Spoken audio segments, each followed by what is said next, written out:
Super Paper Mario is in such an odd place in the overall series. Yes, it is that game that still rings true, poking fun at people complaining about games they've never played on the internet, but it is a whole lot deeper than that, trust me. Almost as if you can easily graph out the rise and fall of a franchise, 64 and Thousand Year Door were incredible, and just when we thought we were getting more of that, Sticker Star and Color Splash played with everybody's emotions, and I don't think OG Paper Mario fans have been the same ever since. And that's coming from someone who did enjoy Color Splash.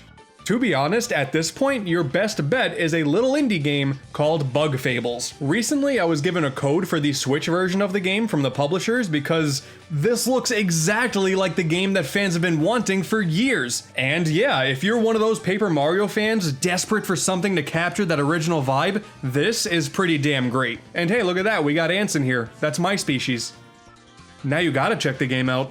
I just had to throw that out there. Bug Fables is pretty awesome. Back on the topic of actual Paper Mario, Super released at this very weird time, this sort of midway point during a major shift in the series. It's not a forgotten game by any means, but depending on who you talk to, whether or not this is one of the good ones is kinda hard to come to a conclusion to. But now, I think it's my turn to throw my hat into the ring. I've been a fan of this series ever since it first debuted, I've owned this game since 2007, and on the cusp of another Paper Mario game that is sure to cause even more rifts in the community. I'm excited about that one. I think it's as good a time as any to check this game out and see how it holds up. You remember those cute little Bowser side-scrolling levels from TTYD, right? What if that was a full game? Bam, Super Paper Mario. Coming off of the success of that absolute classic, development quickly began for a sequel. On the GameCube, this answers one of the biggest questions about the game right off the bat. Why isn't Super more of a traditional RPG? Well, it was originally going to be on the same console as an already existing one, so I can totally see why Nintendo wanted to put out something different. But I'm assuming the combination of development leaking too far into 2006 and coming up with ideas to use the brand new Wii controller, the game was eventually moved over to that new console instead. Twilight Princess, famously released on both, and Donkey Kong Barrel Blast, a racing game meant to use the bongo controller on the GameCube, also made the jump with a much less good control scheme, let's just say. I loved this game when it was new, and in 2007, I feel like the reception was a lot more generally positive, but as time has gone on, and the wounds of a Paper Mario fan have grown a lot more devastating, I think people are now a lot more split on this one.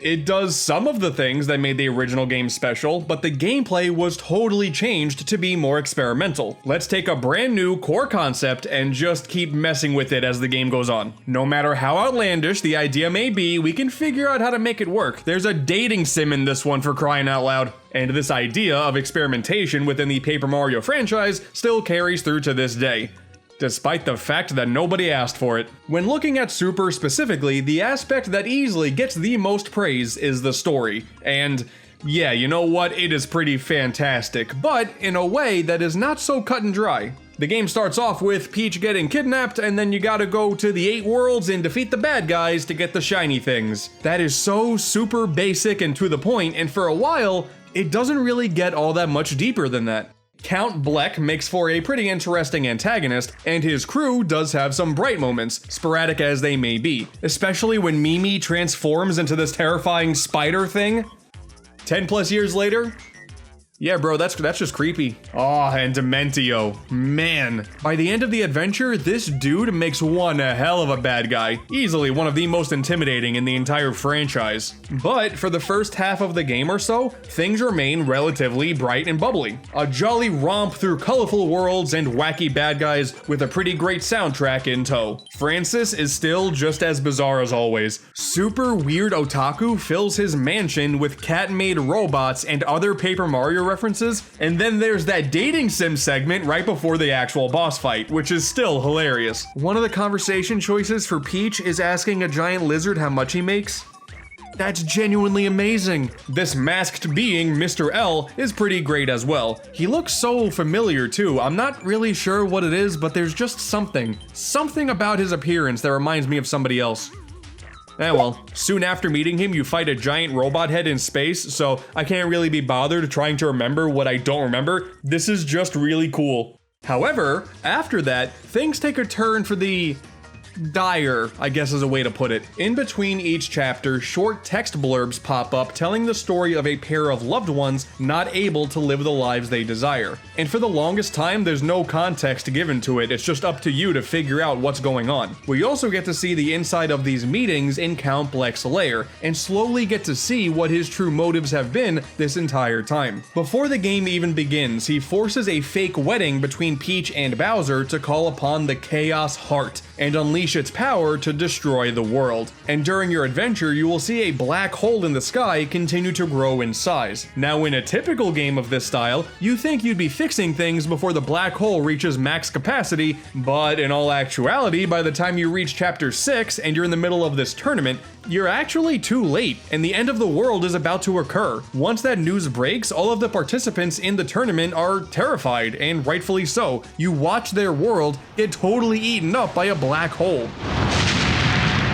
Oh man, it even killed my controller batteries.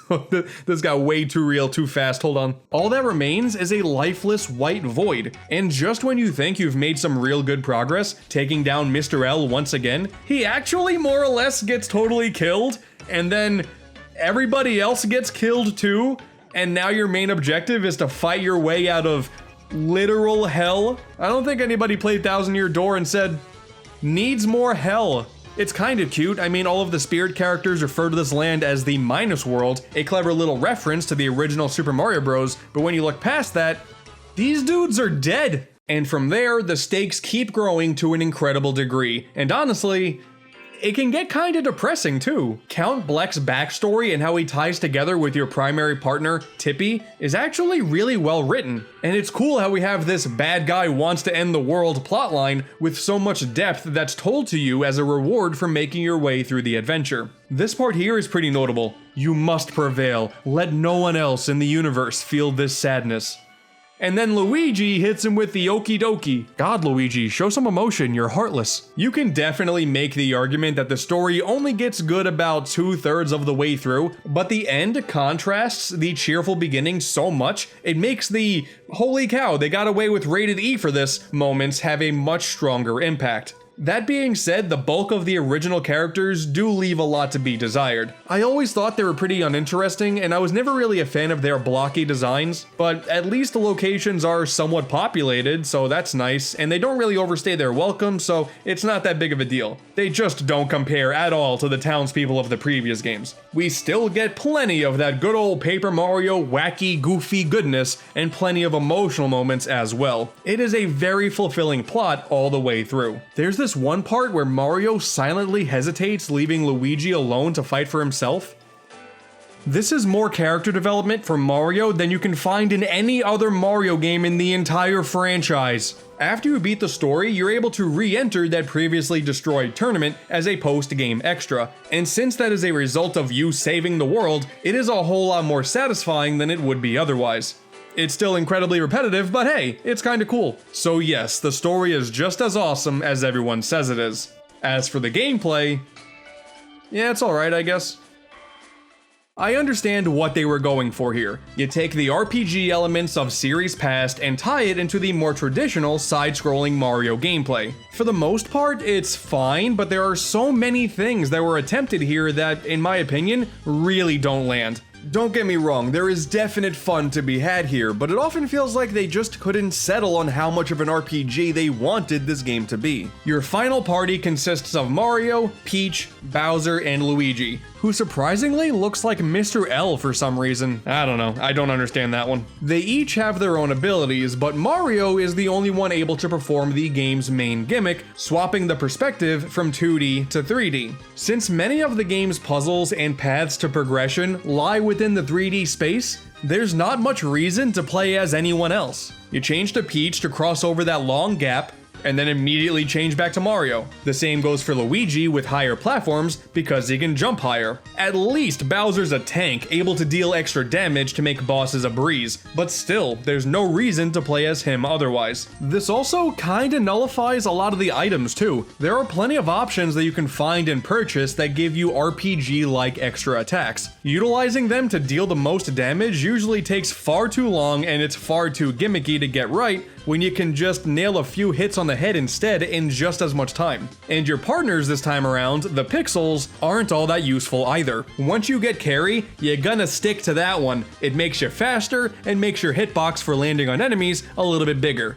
Cool. The others are just there to solve contextual puzzles. There are so many tools at your disposal in a game that doesn't really need them. And since all you need for battles is Bowser, carry, and maybe some healing items for if you take too much damage, the game is subsequently also very easy. The stage themes can be very interesting, but the things that you do in them rarely are. One stage in Chapter 2 tells you to grind out money to pay for a broken vase, a segment that is only saved because you can find the password to a ton of rubies online, rather than wasting your time getting some money and purchasing the password in-game. You explore space in Chapter 4, that's kinda neat, but it's also pretty easy to get lost because there aren't that many set pieces to keep track of. Multiple chapters also feature fetch quests. Just run around the area to find a couple of things and then go back to the origin point to unlock progression. Sometimes things are just hidden in plain sight, so you gotta point the Wii Remote at the screen because your partner Tippy has the ability to see things that are invisible. Cute idea in 2007, not so much anymore. Ha, do you get this one? It's pretty funny. You see, you make it to this block puzzle with no idea what to do, so you have to travel all the way back to this guy and literally write out the word please 5 times, so he gives you a combination that is so long it is impossible to memorize, so you gotta write it down instead and then utilize it when you get back. That's funny. To move forward in this level, you gotta stand on the pillar and then press minus and 1 at the same time. What? It kind of feels like the game just really hopes you enjoy the novelty of the 2D to 3D mechanic because, aside from that, things can often feel boring and monotonous. Once again, it's not that there aren't moments of fun throughout the adventure, but in the grand scheme of things, those segments are relatively bare bones. Arguably, Super's high moments are a lot higher than Thousand Year Doors, but the low moments are also a lot lower. And that, in my opinion, is the crux of the argument here. The story in Super Paper Mario is fantastic. It's really, really good. And since it just keeps ramping up all the way until the end credits, it makes you feel really good when you finish the game up. Almost so that it kind of makes you forget all the mediocrity you had to go through to get there. When you simply take the game for what it is and not really think about some of the poor design choices, it is worth noting that the game is still pretty fun to control. The combat can be a bit iffy from time to time, but moving forward and seeing what the next level is going to throw your way is still enjoyable. There's 2 different pits of 100 trials, and also the aforementioned Samur Kingdom tournament providing challenges pitting you against 100 rooms of enemies. The rewards for doing so aren't all that great, mostly just cards with current and previous Paper Mario partners on them, but it's at least something to do, and they are easily the most difficult challenges in the game. There's also this pretty nifty arcade with 4 minigames that all use the Wii Remote. Always been a fan of stuff like this. You got a bunch of recipes that you can cook up, there are maps leading you to hidden items. None of this side content gives you anything really worthwhile, but if you like this game, there is side content aplenty to dive into. That being said though, back to the original question, is Super Paper Mario good? Yes. Ultimately, at the end of the day, I would say yes. Almost in the same way I think Color Splash is good. Let me finish. I believe that both of these games are far more similar than people are willing to admit. They both feature plenty of elements that made those original 2 Paper Mario games so special, but they're implemented around a bunch of other mechanics and design choices that seem experimental just for the sake of experimenting. As a result, unlike the universal praise those original games get, these 2 are incredibly divisive, and in my opinion, if a game from a popular series is considered divisive, then yeah, if you haven't yet, you should totally check the game out. Everybody's opinion is different here. You may come out with this with a brand new favorite, or you may hate it. You'll never know unless you try. And remember, you don't want to be that guy that goes online to complain about games that you've never played. But yeah, Sticker Star is still bad. No video on Paper Mario is truly complete without knocking this game at least once. Super Paper Mario is a good game, but because it's not universally praised like the first two games, it ends up being more of a conversation piece than anything else.